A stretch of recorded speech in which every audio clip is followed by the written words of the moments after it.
Hello, good morning, good afternoon, or good evening, everyone. Welcome to the final day of its online tutorial. As announced throughout this week, today, the final day of tutorial begins with optional sessions. We are now at the main session, and in this main session, we are going to study detector simulation lecture. If you are thinking to take other sessions, such as cosmic rays or medical data treatment by artifacts, please go to room 2 or room 3 from breakout room button of the Zoom toolbar and move to other breakout rooms and click join. We are going to start the optional sessions very soon, so please move to room 2 or 3 right away if you are not if you are taking cosmic rays or medical data treatment. If you take detector simulation, please stay here. I give you some minutes to move to other sessions. And just in case, if you have no idea, detector simulation or cosmic rays are a bit general purpose. So you can stay either here or move to room 2.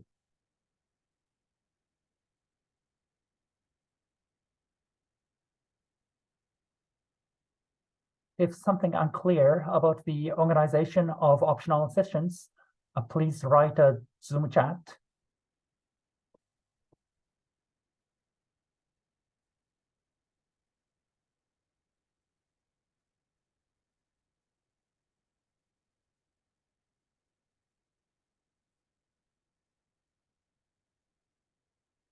Again,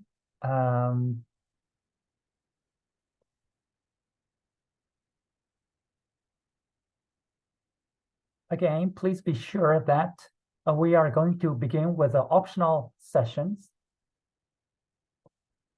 We are in the main session, and if you would like to take detector simulation, please stay here.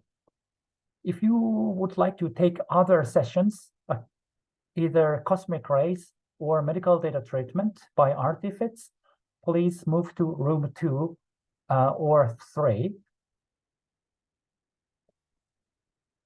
To move to other rooms, please click breakout room icon of Zoom toolbar and click join button of corresponding breakout rooms.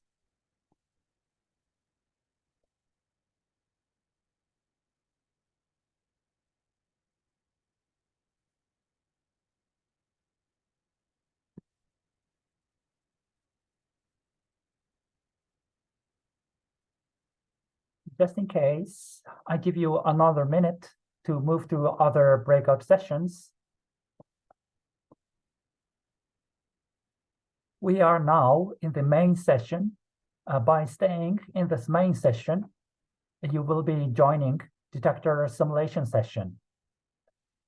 If you would like to take cosmic rays or other sessions like cosmic rays or medical data treatment, please move to room 2 or room 3 by breakout room button of the Zoom toolbar.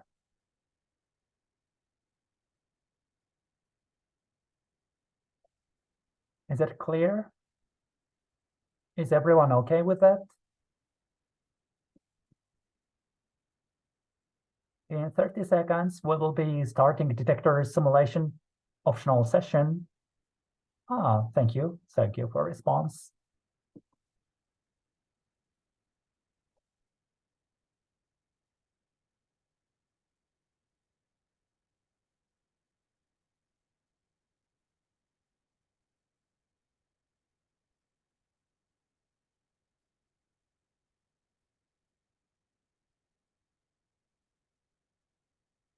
The last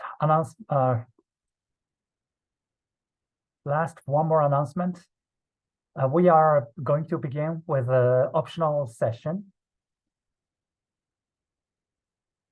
If you stay in this main session, you will be taking detector simulation session. If you would like to take cosmic rays or medical data treatment, please move to room 2 or room 3, other breakout sessions. To move to other breakout sessions, please click breakout room button of Zoom toolbar and click join of the corresponding breakout rooms. Is everyone okay? And then let's begin.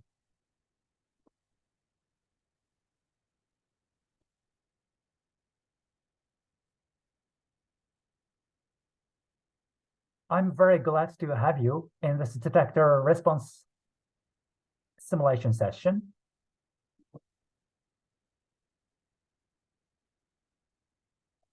I'm Tatsu Ogawa, the presenter in this detector response simulation session. And here are some support staff to take your questions and reply to your questions in Zoom chat. So whenever you have questions or you got lost or you got stuck, please write on Zoom chat or raise hand to ask for help. The rule is pretty much the same as ever. Please make use of Zoom chat or raise hand function to ask for help. Let's begin. We are at the folder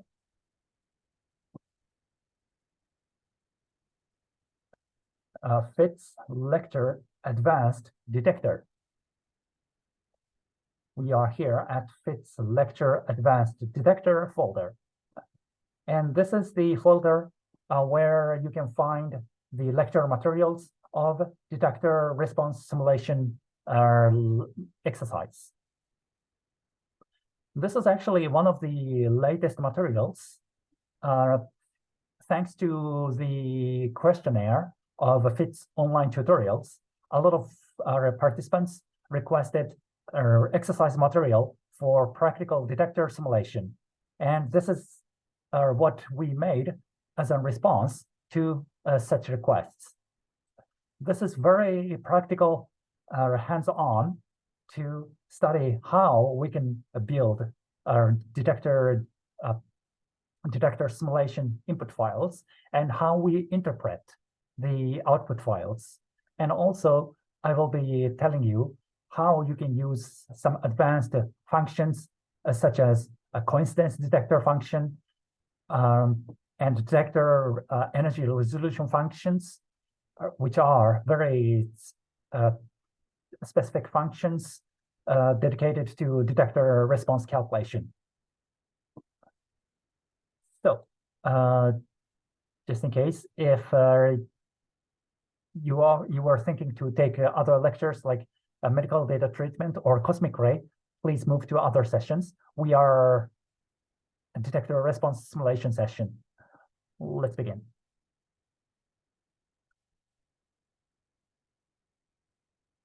So, goal of this lecture is to calculate the response and efficiency of detectors irradiated by photons and neutrons. We handle photons and neutron sources because they are very common projectiles for detector simulations.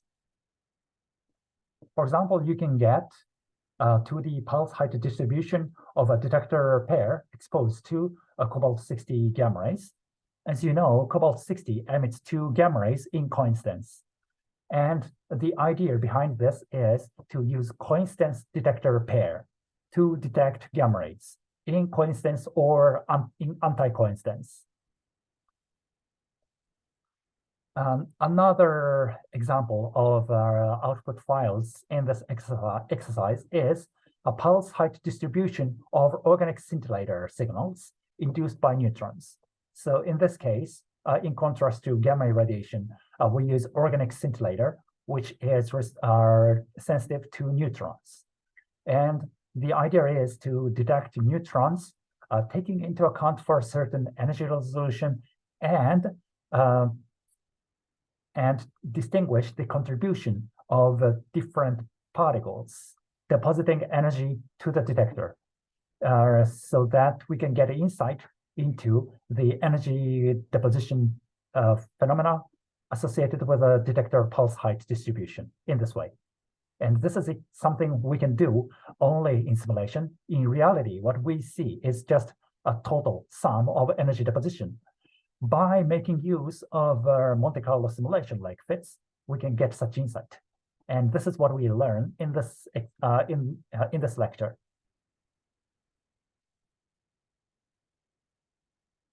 First, let's begin with the photon detection. Neutron detection comes later.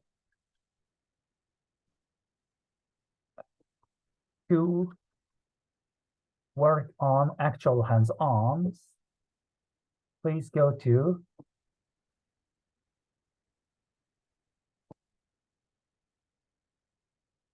the folder and please open photon.inp file, the initial input file for photon simulation.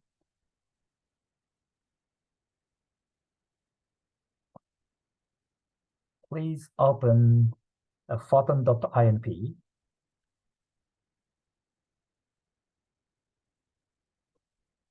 Here it is. So this is the initial input file for photon detection simulation. The projectile is at first gamma rays from cobalt-60. Let's see. In the source section, as we learned the day before yesterday, the source specification is E-type. Source specification is characterized by this E-type equals 28, which means Ri source. And this line is followed by an I equals 1. This means the number of isotopes is 1, and the isotope is cobalt-60. 1000 becquerels. So this cobalt-60 emits gamma rays with energy 1.173 and 1.332 MeV.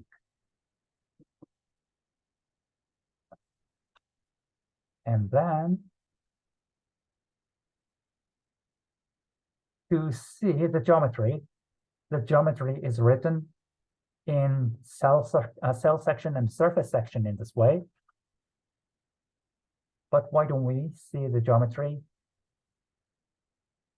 by running fits with I control 8 or 0 is still okay. By running this input with I control 0, we can see the geometry. The cobalt-60 source is at the center of the geometry, and two detectors of NAI are located on left and right.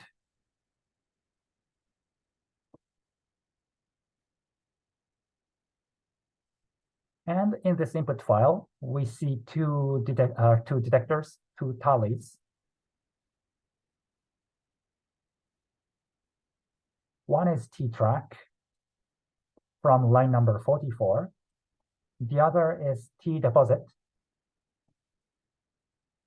By T-track, we can see the particle trajectories in this way, and T-deposit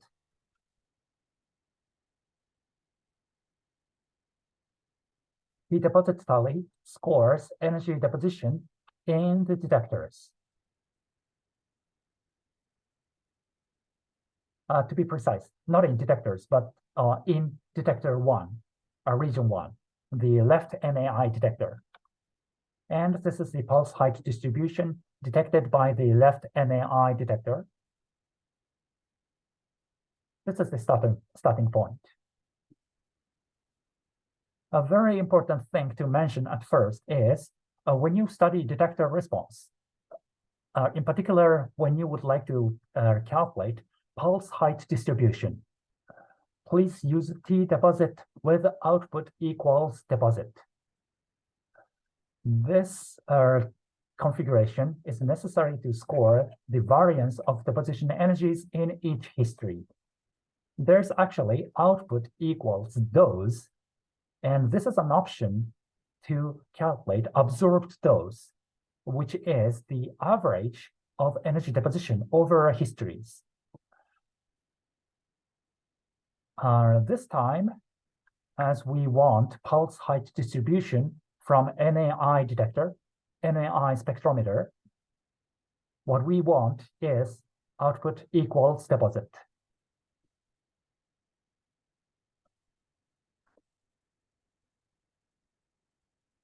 And one more important thing is to activate electron transport by NEGS equals 1. As we talked a bit yesterday, by default, FITS does not transport electrons. And this time, what we want to know is energy deposited by electrons recoiled by photons. Photons, they themselves do not deposit energies in materials. They recoil electrons by Compton scattering, photoelectric effect, or pair production. They produce electrons, and that is those electrons which deposit energies in detectors. So we need electron transport for a detector simulation. So please don't forget NEGS equals 1 for detector simulations. And one more option I should mention is E-mode parameter. This is an option. This is a parameter which invokes event generator mode. This is an option to explicitly transport charged particle from neutron reactions. So this is kind of good analogy to the pair of photon and electron. Photons do not deposit energy. That's electrons which deposit energies in photon irradiation.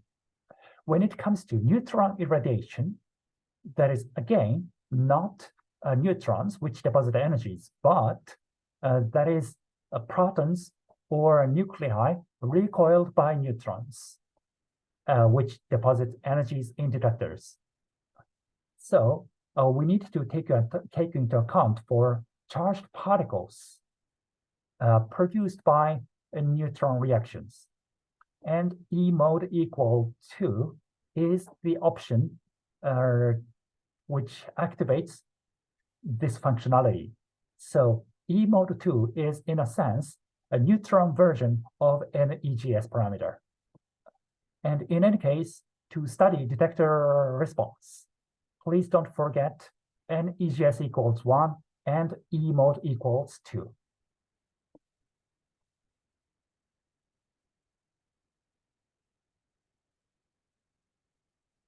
And apparently, N EGS parameter and E mode parameter, they are parameters to be set in parameters section in this way. And please be careful, they are not default. So you need to specify these parameters explicitly in the input file.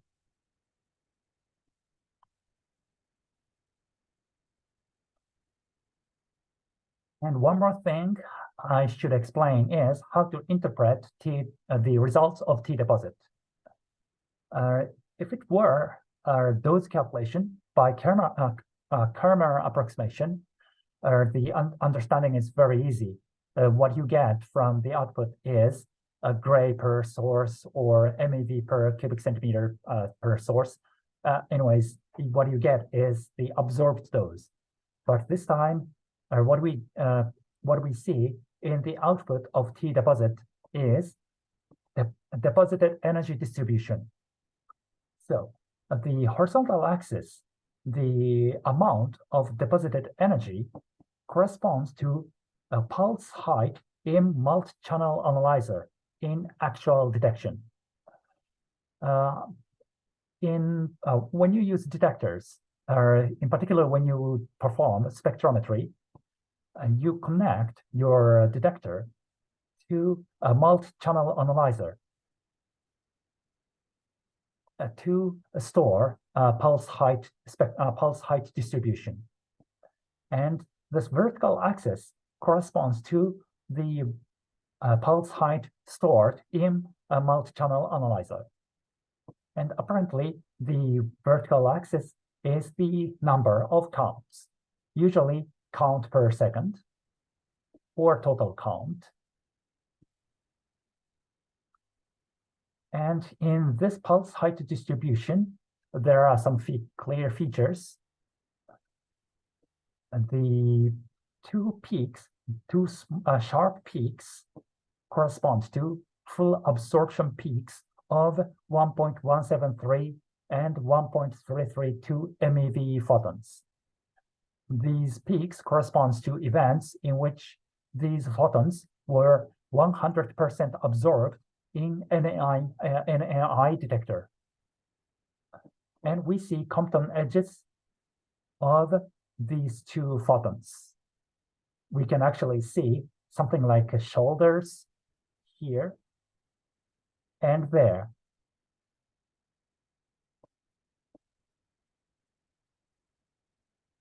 And we see the continuum owing to Compton scattering.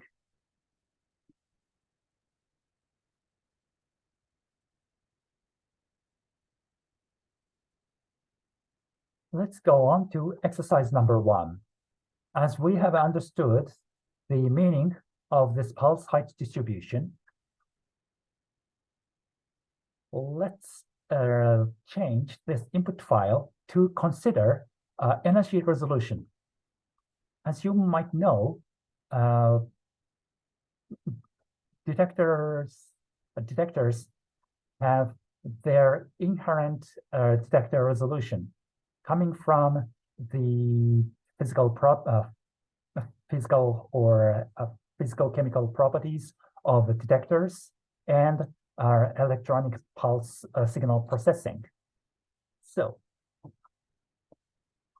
the pulse height that we saw in the previous page is not exactly the same as the deposition energy in practically. Owing to these factors, the pulse height distribution are modulated. In fact, peaks and edges that we saw in the previous slide will not show up like that in reality. And FITS has a function to consider the detector resolution by fluctuating the deposition energy in each history using Gaussian distribution with a standard deviation sigma, which is calculated as a square of sigma r, energy independent resolution, plus energy dependent resolution. And here, sigma r, the sigma r can be defined by a parameter d result in T deposit tally, and this f, the standard deviation, a part of standard deviation related to energy deposition in this way is defined by d funnel parameter, because this is a parameter called the funnel factor. So let's add d result equals 0.01 and d funnel equals 0.001 in T deposit tally. Please try exercise number 1. And when you have problems, please write on Zoom chat. If you have your specific problem, please raise hand. And when you finish this exercise, please turn on yes sign of Zoom reaction button. Thank you.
How is it going? It's an exercise good for warming up, I guess.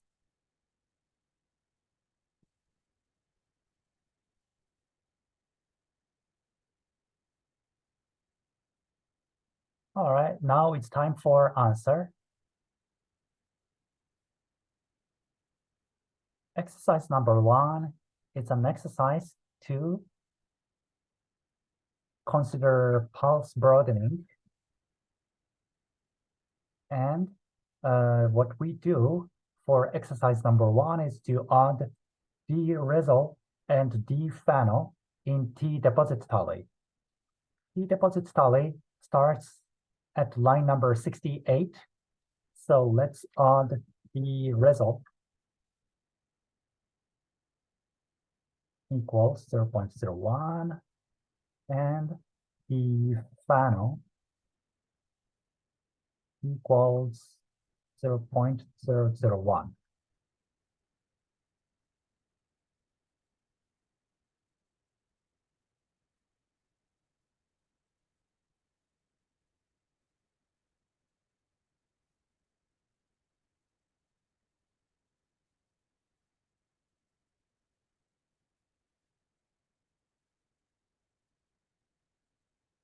And then please open deposit.eps, which is the output of T-deposit tally.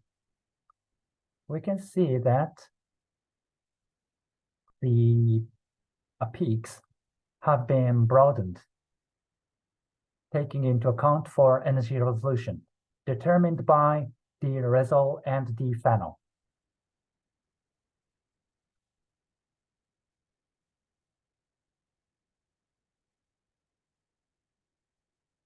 As the gamma full absorption peaks of 2 gamma rays from cobalt-60 are close, more or less in the order of 1 point something MeV. So the peak widths looks more or less the same, but precisely speaking, the widths are slightly different because D-funnel is a parameter to take into account for energy-dependent resolution. The higher the energy, the larger the energy spread of the peak. This would be even clearer if you use more sources at having different full absorption peaks at different energies. Anyways, this is the end of exercise number 1. Let's go on.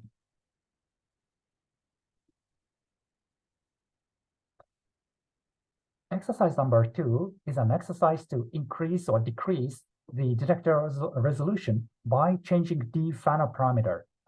As D-funnel is the energy-dependent part of the resolution, so we expect that the detector response at the widths of the peaks is varied by the funnel parameter.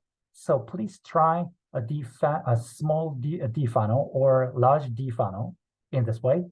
Please try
All right, this is just an exercise to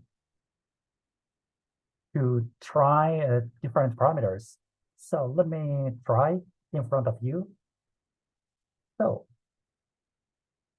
D funnel, when D funnel is smaller, we expect that the peaks would be thinner.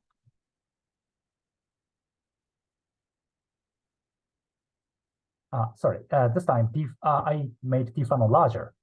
So this time the energy resolution goes down, and actually the peaks are no longer seen. We cannot identify the different peaks. When the funnel is smaller, then this time we expect higher energy resolution. In fact, we see peaks which are sharper than D funnel equals 0.001. In this way, by changing D funnel, we can simulate detectors with a low energy resolution and high energy resolution in this way.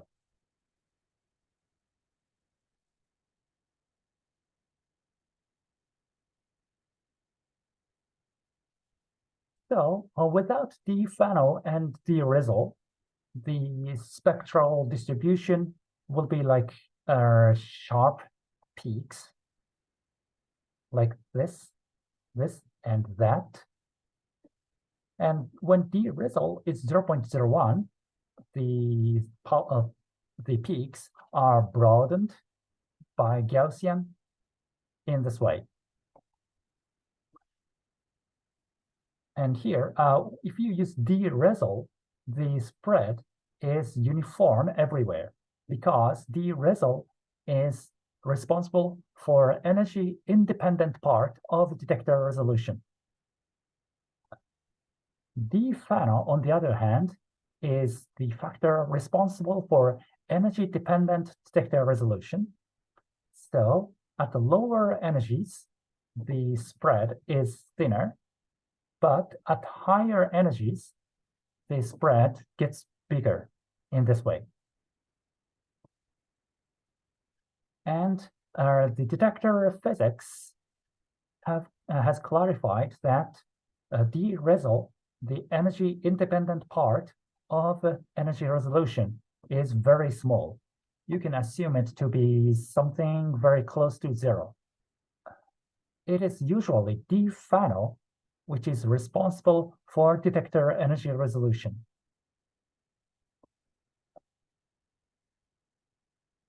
And this means that by measuring the pulse height distribution peak spread of full absorption peaks, given that the width of pulse height distribution is 0.05 MeV at 1.332 MeV. By solving an equation, we can get D funnel, assuming that D result is zero.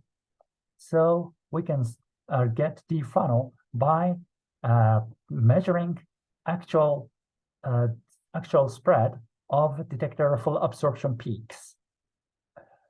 If you would like to consider a D result, you need to measure one more peak, say 1.332 MeV peak, and our summation peak at 2.5 MeV, for example.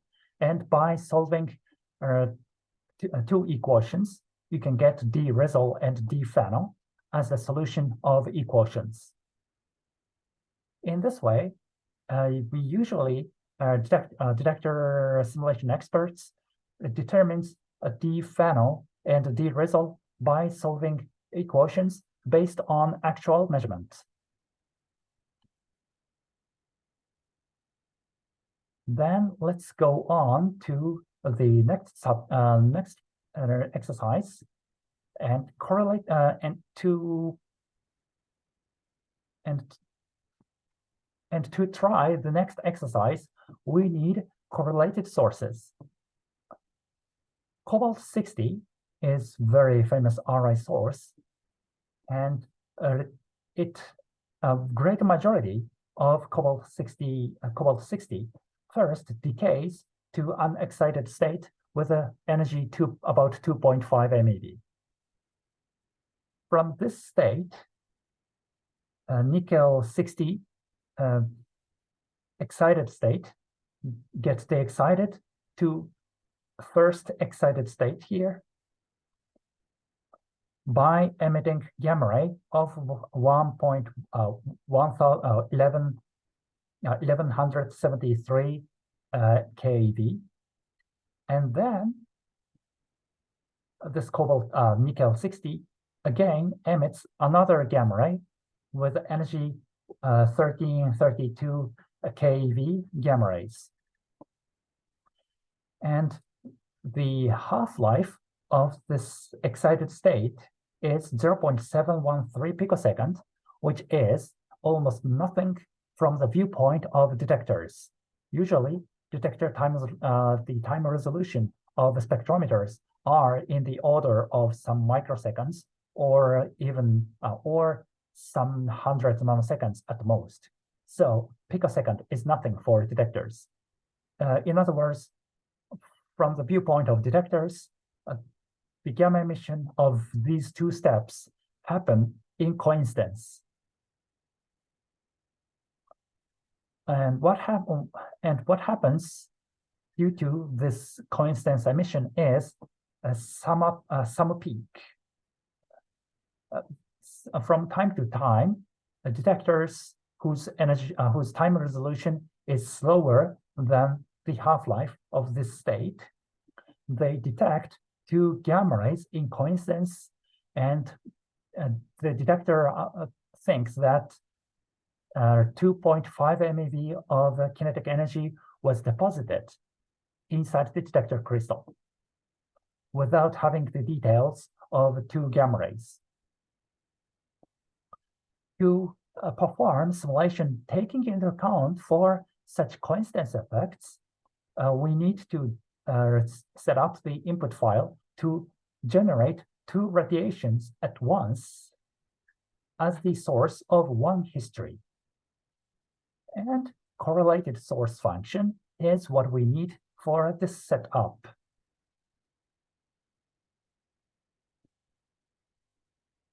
Let's go on to exercise number 3. Let's set up cobalt-60 source using the correlated source function. That's exercise number 3. To do that, please change Ri source to monoenergetic source with energy 1.173 MeV. Unfortunately, Ri source function is very useful, but it's not compatible with a multi-source a correlated source function. So let's use monoenergetic source.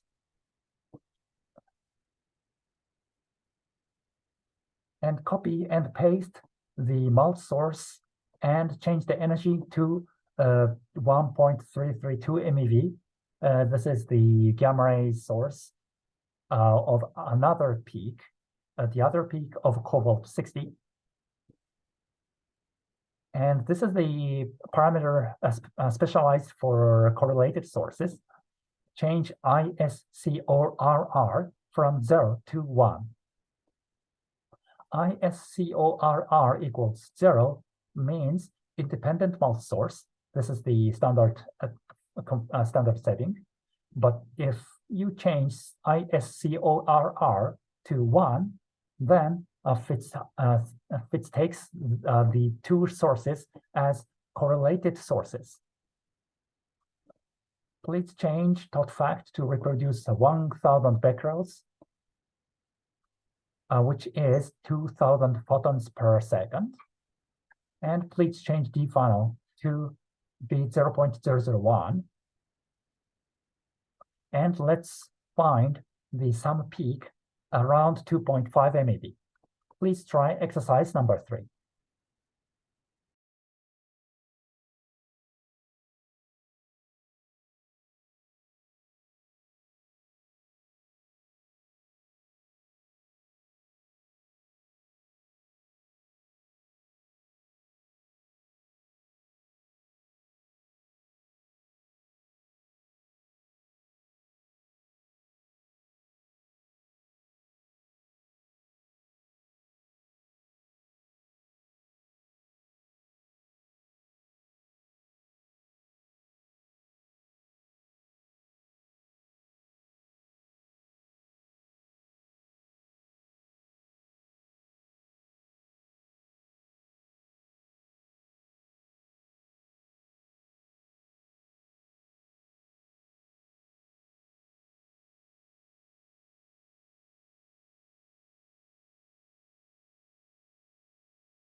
All right, now it's time for answer. The aim of exercise number 3 is to use correlated source to eventually find out the summation peak in the pulse height tally, T deposit tally. To do that, first, we change the configuration of the source. The idea is to change these setups to be actual cobalt-60 source having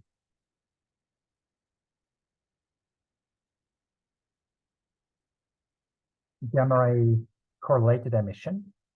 So first peak is defined in this way, and then we define the second source with a multi-source function defined by source bracket. And here we define 1.332 MeV gamma ray. And very important thing is to change IS core to be 1 to take into account for correlation of gamma emission between these two. And also third fact is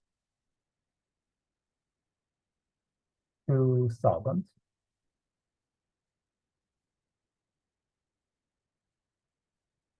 There we go. Please don't forget to revert D-resol, D-phenol in T-deposit if you have changed it.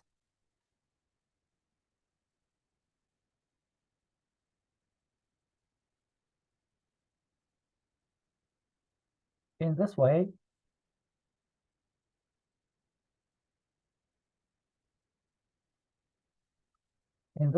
we see several peaks of 1 and 2. They are full absorption peaks at 1.173 MeV and 1.333 MeV.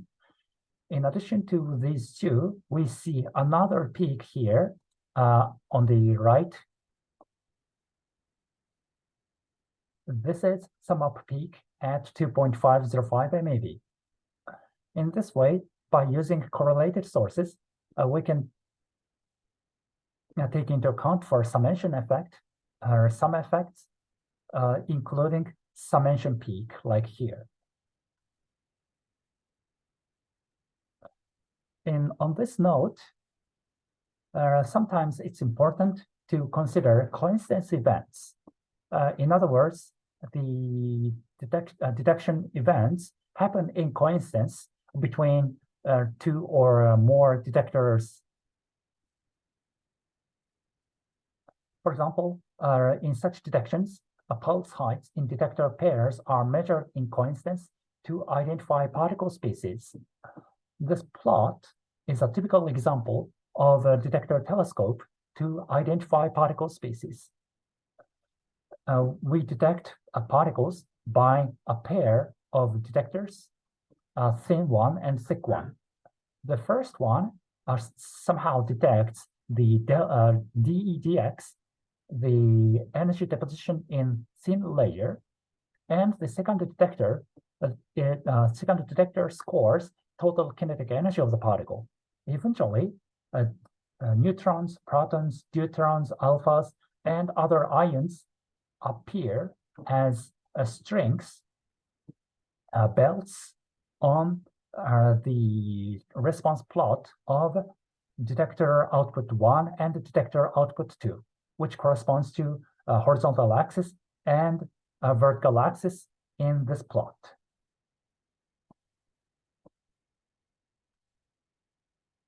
And we can perform such simulation in this exercise. Let's make two-dimensional plot of the response of detector 1 and 2. Previously, detector 1, the detector on the left, was in operation, but let's use detector 1 and 2 in coincidence by making use of T-deposit2 tally.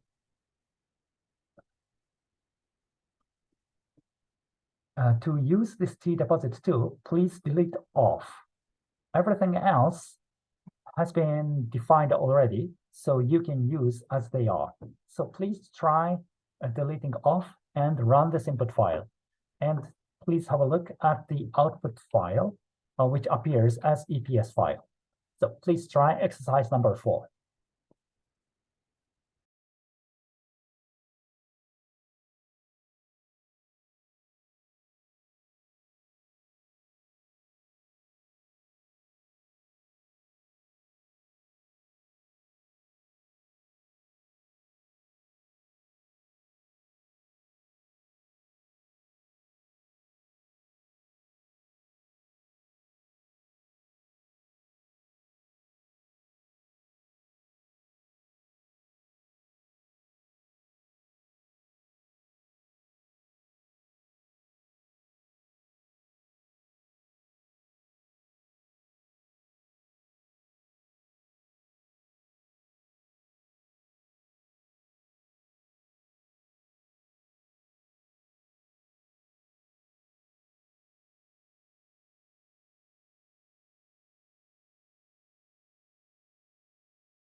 I think what to do here is obvious. Let's do it together.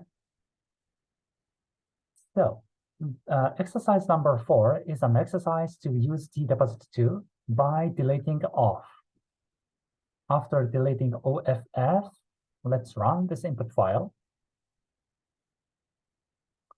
So this T-deposit2 is a tally to score energy deposition in region 1 and 2 in coincidence. We can see the correlation of energy deposition in these two tallies. And here also, we can define the energy resolutions of D-resol and D-fano for detector 1 and detector 2 independently. By that, we can, for example, use NAI and the germanium detector in coincidence, taking into account for a different energy resolution in these two detectors. And we can eventually make the two-dimensional plots of energy deposition in two spectrometers. After running this input file, please get to the folder, opening,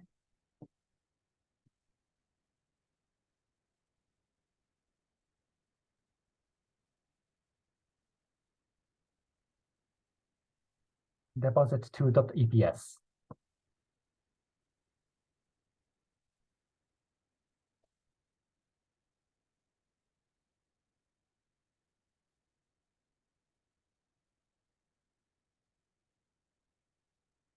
In this way, we can make two-dimensional plot of energy deposition in two detectors.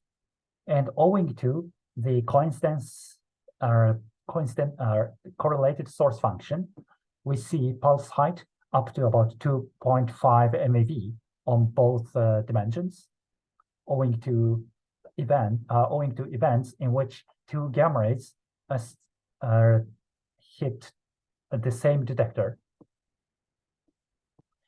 And we see peaks, dense a bunch of events here and there corresponding to gamma rays absorbed in two detectors. One gamma ray goes to left and the other goes to right. These two events, these two spots correspond to such events. And the events on the axis corresponds to anti-coincidence events, in which only one detector was hit and the other detector did not detect any signals. So exercise number 5 is the final exercise of the first part. It's a bit advanced exercise. Let's calculate the response function of detector 1 for coincidence and anti-coincidence events by making use of T-deposit 2. First, change E2-type subsection to distinguish the deposition energy below and above 0.1 MeV. Below means nothing was detected, and above means something was detected. By doing that, we can distinguish anti-coincidence event and coincidence events. Please change axis to show the response function of detector number 1. Please don't forget to add the same page parameter to show ENG2 axis data in the same page. So please follow these instructions and try exercise number 5.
I give you 1 or 2 more minutes for exercise number 5. After this exercise, let's have a break. So for now, if you have finished, please take a break. But if you haven't, please try exercise number 5.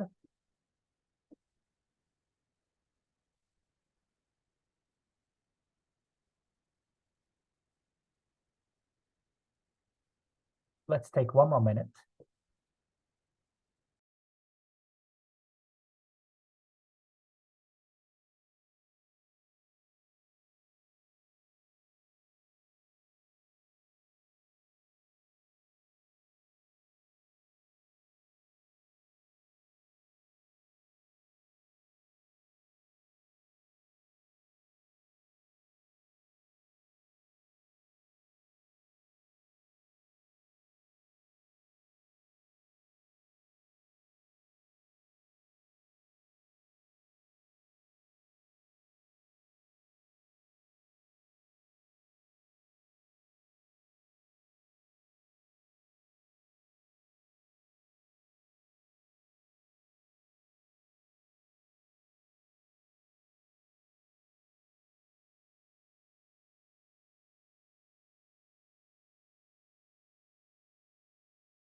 Now it's time for the answer. Let's make use of T-deposit2 to get coincidence and anti-coincidence detectors. For that, what we do is to change E2 type. Now, E2 type is split into 150 bins from 0 to 3 MeV, but now we change this part to be 2 energy groups, anti-coincidence events and coincidence events. Now E2 type is 1, so E min and Emax are no longer necessary.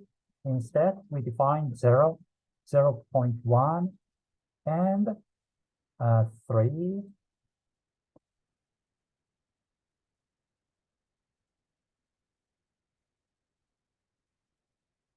And we change the axis parameter to be E energy 1. Previously, axis was E12, meaning a 2-dimensional plot of energy deposited in detector 1 and that in detector 2. But this time, we focus on the energy deposition in detector number 1. And 1 is the new axis. And in addition, we add same page parameter, which is ang2. Let's see what happens.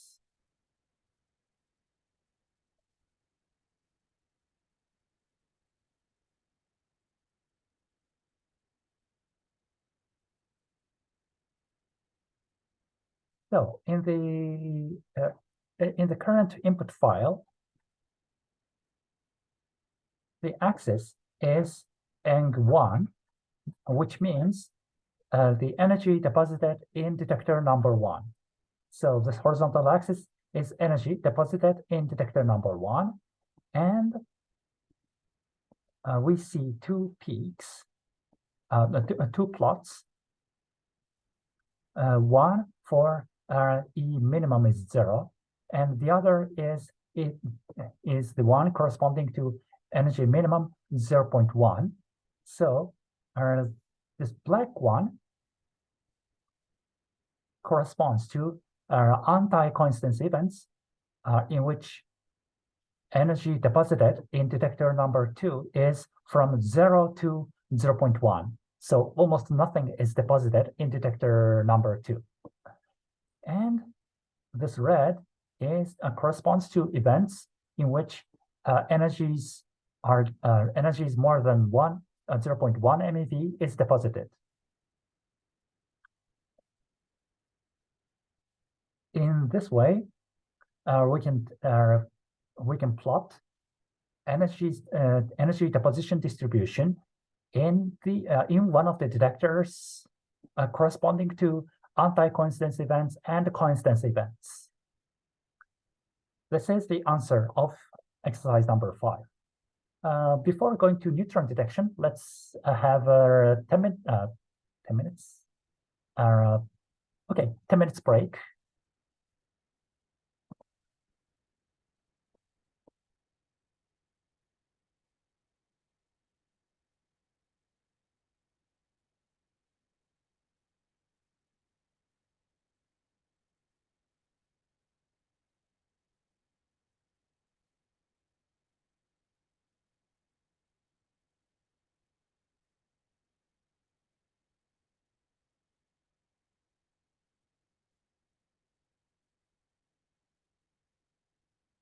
Please have a break.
Welcome back, everyone.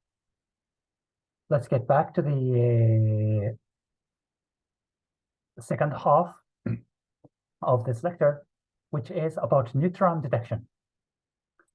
The first thing to have a look to go on to the second part is neutron.inp input file. We go to another input file sample that is neutron.inp, because this time we are going to practice neutron detection simulation. A projectile is pencil neutron beam with a kinetic energy of 20 MeV. The geometry is very simple, having one organic scintillator of 2 inch by 2 inch.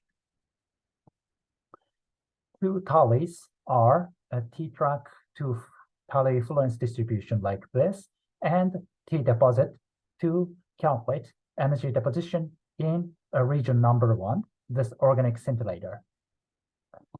And by default, we see particle flux distribution like that, and energy deposition pulse height spectrum, which looks like this one.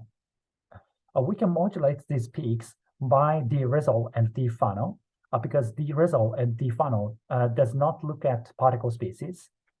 But this time, we don't get into it very much. Instead, we more focus on the elements specific to neutrons. First thing I should begin with, concerning neutron detection is our simple QMD mode.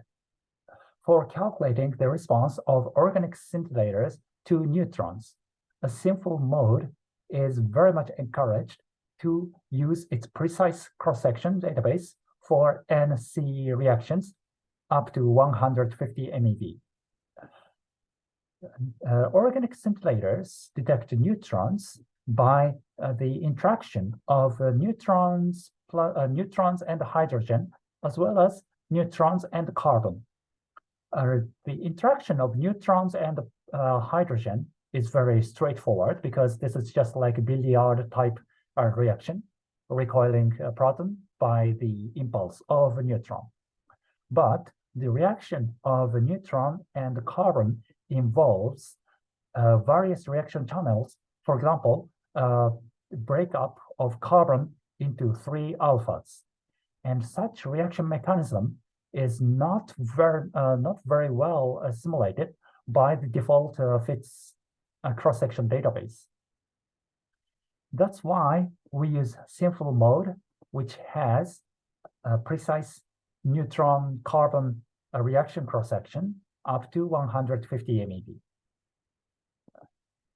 To do that, set I simple equals 1 in parametered section to activate simple mode, and set to data max section to use nuclear reaction model for neutron plus carbon reaction down to 0.1 MeV, which is the minimum energy limit of a simple database. And this is one thing tricky. This is neutron-carbon reaction cross-section data is stored in a simple model, but this is not regarded as cross-section, but it's regarded as nuclear reaction in FITS, in a sense that a simple mode is not a cross-section database included in GENDL 4 or GENDL 5.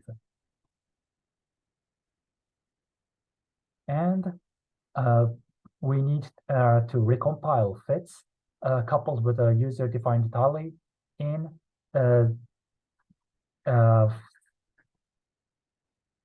the files stored in this folder. But this third step is necessary for those who would like to calculate the output in MeV electron equivalent. This time, we do not get into this detail, so we do not do recompilation of FITS. Instead, we use these two features. But if your detector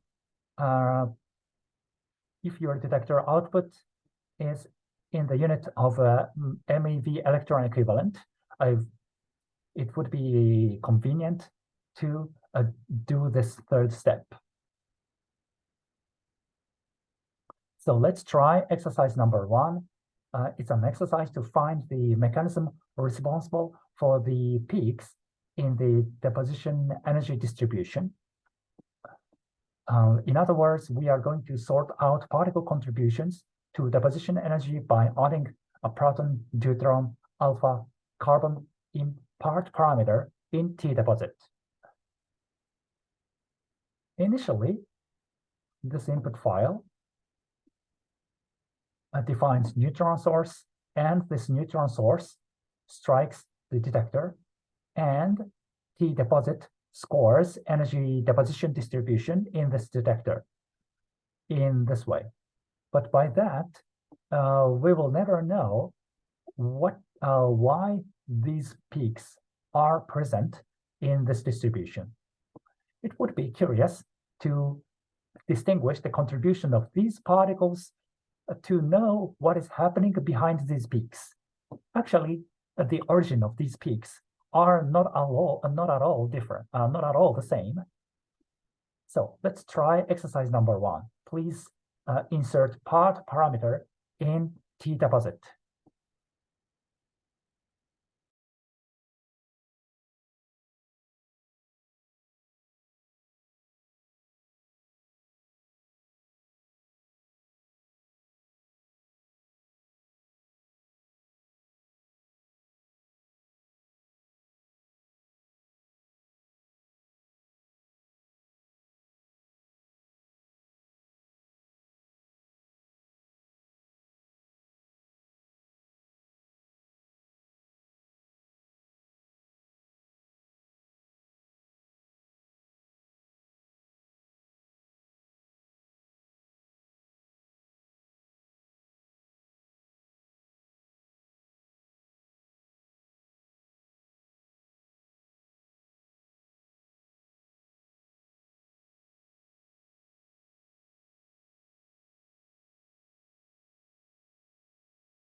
Is it clear?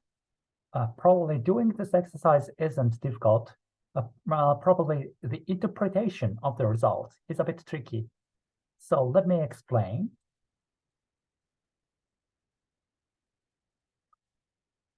In this exercise, please change part parameter of T deposit, proton. Maybe not. I should keep all for better understanding of the result. All proton, deuteron, alpha, C. After this change, let's run.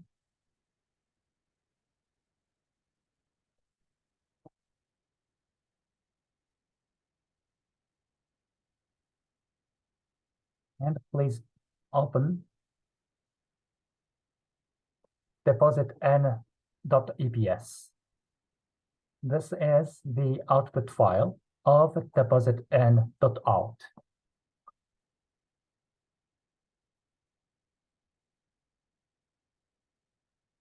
Oh, and by the way, this is something I didn't tell you clearly, but as I mentioned in the last slide, iSymful is activated for accurate simulation of carbon breakup reactions. And I set data max to be 0.1 MeV in data max section. So these lines are necessary for high precision calculation of detectors containing carbon. And getting back to the EPS file, we can see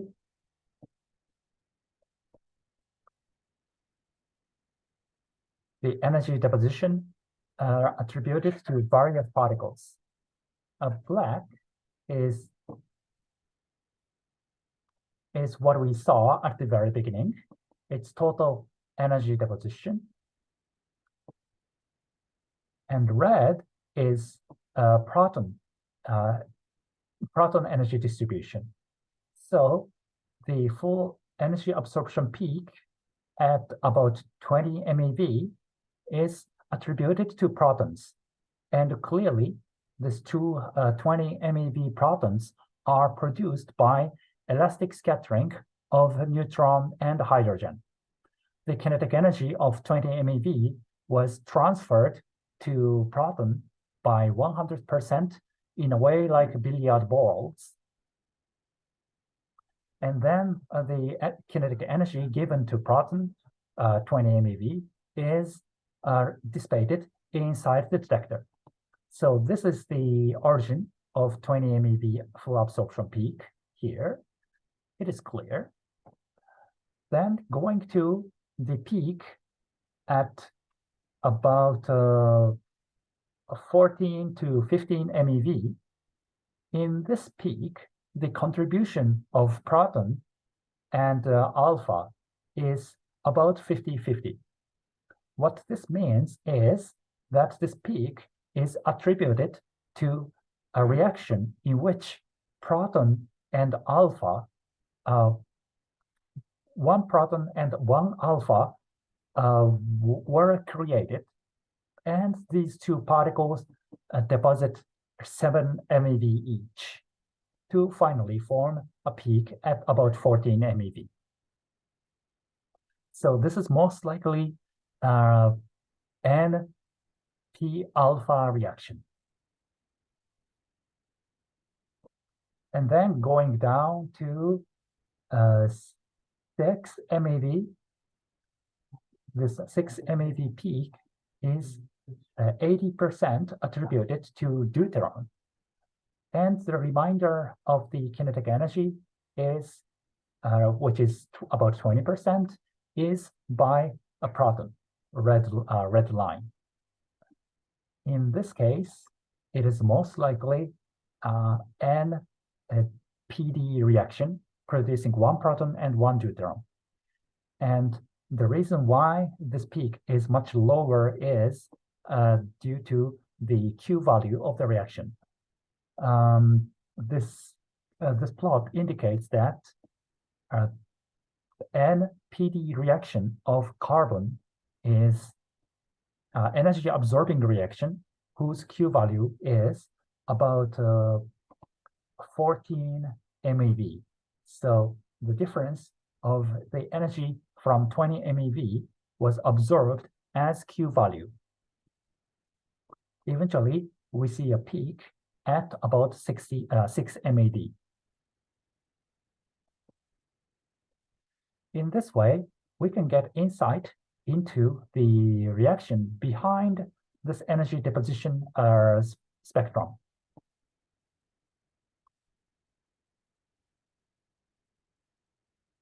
Let's go on to exercise number 2.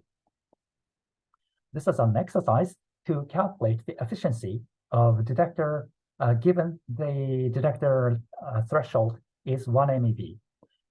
Usually, when you detect neutrons, for example, neutron detection count rate, you cut off certain pulses, pulses lower than a certain energy threshold. Otherwise, your detection signals are will be obscured owing to electronic noises.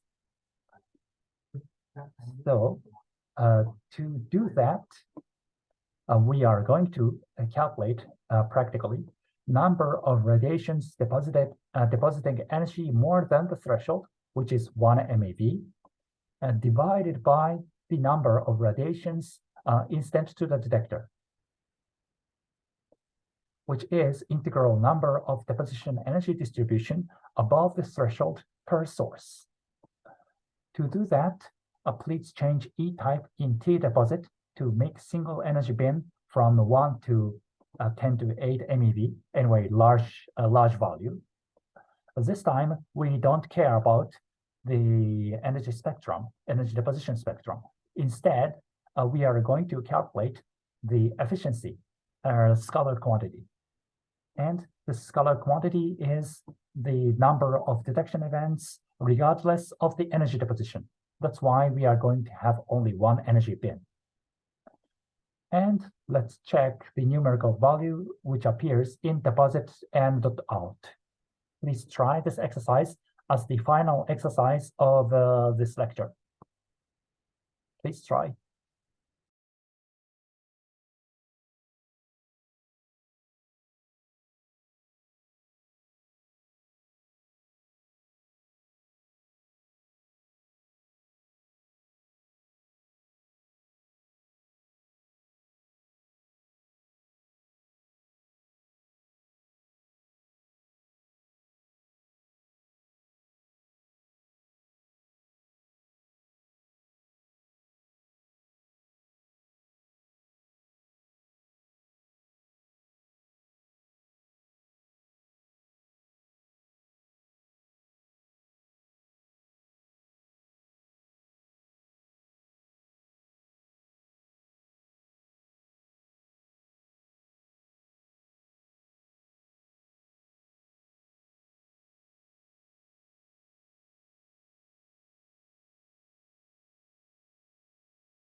Ooh,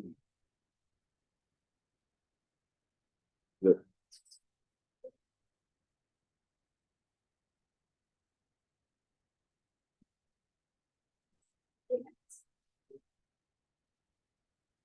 Yeah, muli ka, ibig sabihin.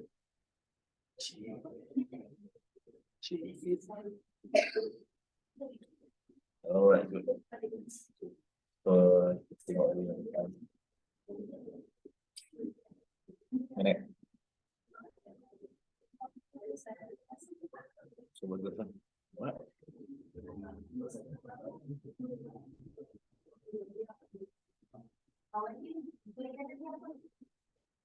Kalau kamu momentum ke? Dah panggil ayah sana? Okey, oh, cakap ni.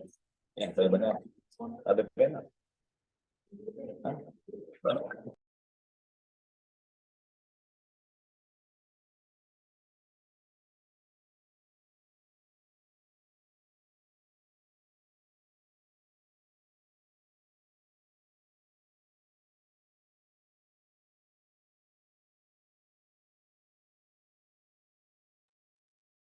Is it clear?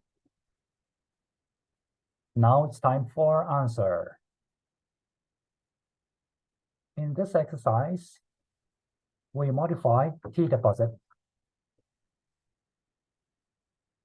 E type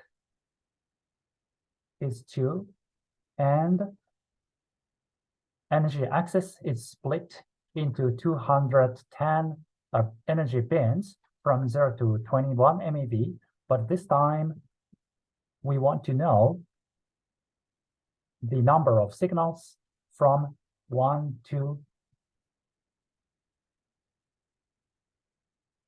large number, i.e. 8. By doing that, we can score the number of events above 1 MeV, which is the detection threshold at this time. Save, run, and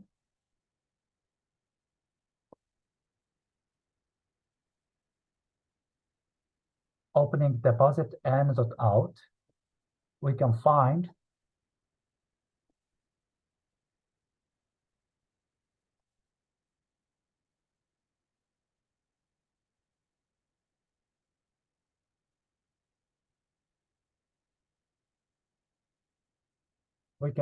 the response.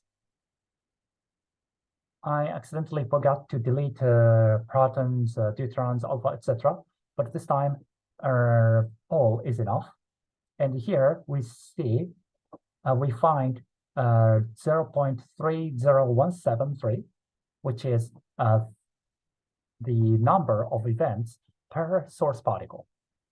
In other words, the pulse height higher than 1 MeV is observed in this detector for 30% of probability. Or I can say that once a neutron is generated from the source, at 30%, the energy deposition goes over 1 MeV, the threshold. So the detection efficiency is 30%, given the threshold is 1 MeV. That is the answer of exercise number 2. And anyways, making use of this sample input file, you can simulate a neutron detectors of organic scintillator. If you prefer, for example, helium-3 detector, you can simply change this material to helium-3. If you use LiCAF, you can change this material specification to LiCAF and use everything else as they are. Of course, you can change the dimensions of detectors.